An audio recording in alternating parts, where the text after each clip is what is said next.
Good day, viewers. Welcome back to the Preaching Humanist with David Oliverio. That is I. Welcome to Humanism is what this video is about today.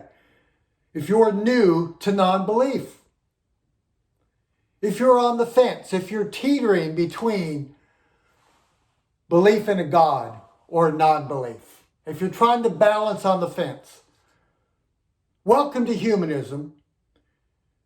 If you're a questioning and curious believer.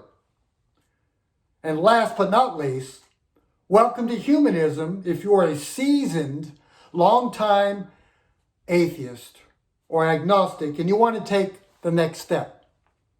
Now I'm going to quote from Christopher Hitchens. Now some of you may be very surprised that this came out of his mouth. I was a little bit surprised. Atheism represents much more than what one does not believe. I like that. It is, what atheism is, the precondition for a generous humanism. Now, I'm going to give you some brief descriptions of a definition. So you're new to humanism, or you're curious about it. I put together a card, this past year, and I go out on the weekends, as you know. Hold up my humanist signs, atheist signs, cards, literature, normalizing atheism, educating people, finding common ground, all the good stuff, right? So it's basically different definitions, okay? It can get a little confusing, but don't worry. It doesn't have to be perfect. The linguistics, the nuance, we got to lighten up. People are going to take it different ways, and that's okay. So I put different definitions. Number one, good without belief in a God. I love that one. Another one, a progressive philosophy of life without supernaturalism. That's the great American Human Association's definition. It goes on talking about personal fulfillment for the greater good of people, for the whole world, and being moral and ethical. All good. Another one, a human-centered way of life. We don't believe in the gods anymore. What do? Our life centered around humans and other sentient animals and plants as well. The whole universe. Another one, a comprehensive non-religious life stance, incorporating a naturalistic philosophy, which is nature encompasses all that exists and only of natural elements. Another good one, it's a philosophy of life. It's a life stance that affirms the worth, dignity, the value, the respect, the freedom, well-being, and happiness of all people, no matter if you believe in a God or not. It doesn't matter. We want good for all. And it ends without belief in a supernatural power or being. Pretty clear. And the last one I put on here, and there's many, many more, by the way. Many, many more. Putting human beings and other living things at the center of your moral outlook. So I use them all. They're all good. Now, there are different branches of this thing called humanism. There's the humanist religion. Our friends at the ethical societies or the ethical culture who identify as the humanist religion, for those that most likely don't believe in the supernatural, but they kind of miss that culture, the ceremonies, the lighting the candles, and they do different things. And it's good. It serves a purpose for a branch of humanism. Then there's the humanist Judaism movement, for those that were strong Jews who went to synagogue. They can no longer believe in Jehovah and the supernatural, but they don't want to let go of their culture. They're cultural Jews. They don't believe in the magical part of it, but they come together with the same rituals and ideas in many ways that they used to have without the supernatural side. Then there's the Universalists and the Unitarians, which are comprised of anywhere from progressive liberal Christians to people that believe in a higher power, some atheists, agnostics, under the banner of humanism. That could be another branch as well. And then there's even Christian humanism. A small percentage would say they're still Christian, but they put humans at the center of their life. I know this can be confusing and a bit ambiguous in some ways. Personally, I identify as a secular humanist. I want to make sure that people understand that I reach out to all people. I love all people to the best of my ability, do what I can do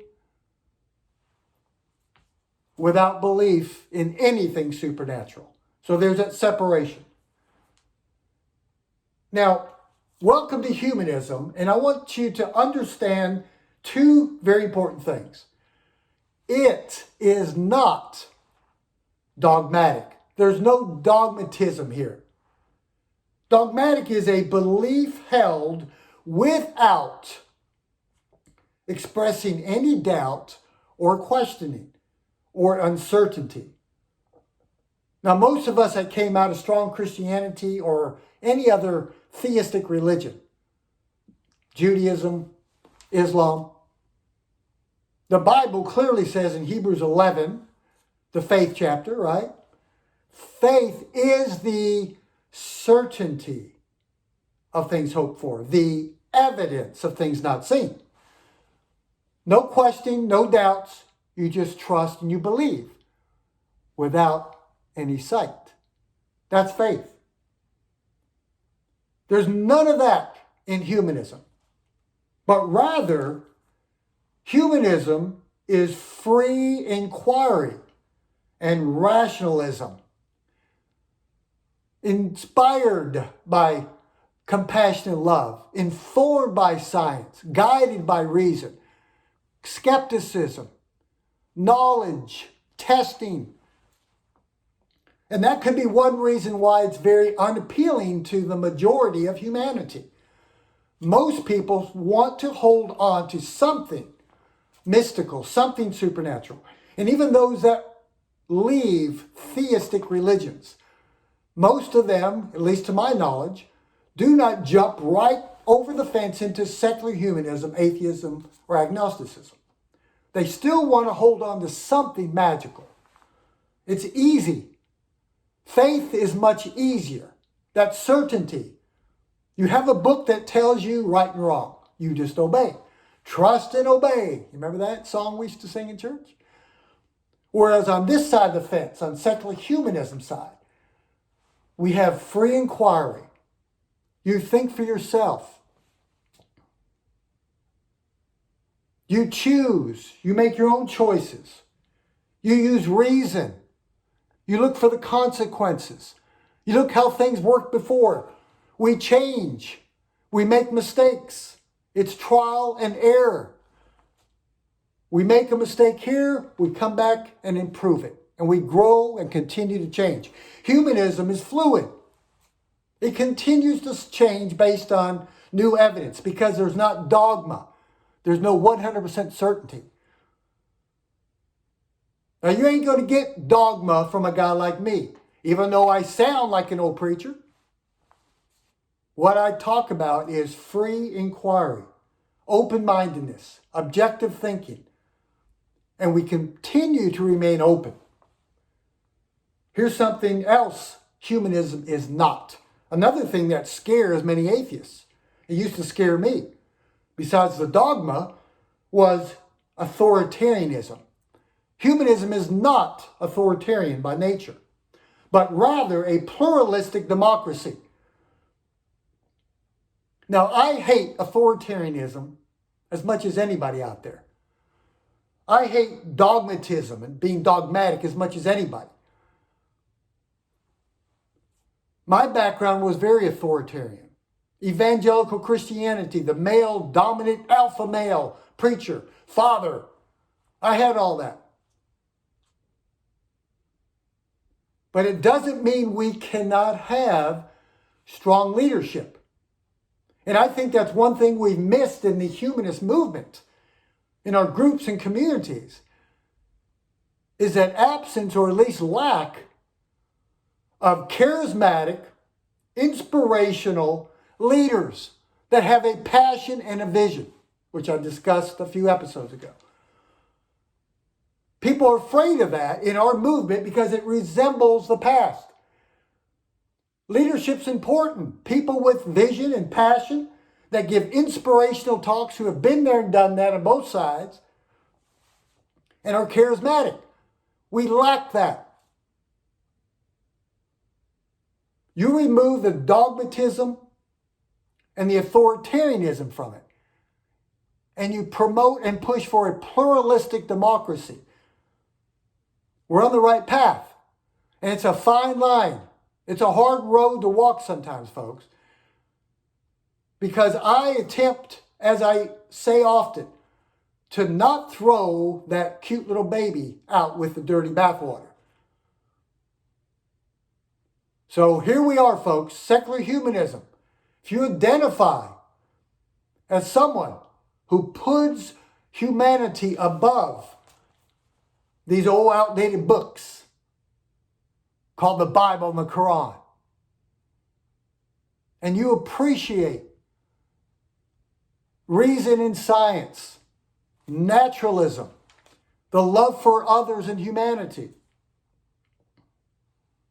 and free thinking, then welcome to humanism. It's a wonderful journey, and yes, the grass on this side of the fence is lush and green, unlike what many people on this side of the fence have been told for years. So welcome, my friends, to this world of humanism. It's a very good life. So thank you so much for watching the Preaching Humanist, and remember to let the light, the compassion, the empathy, and the love of secular humanism shine. Have a wonderful day.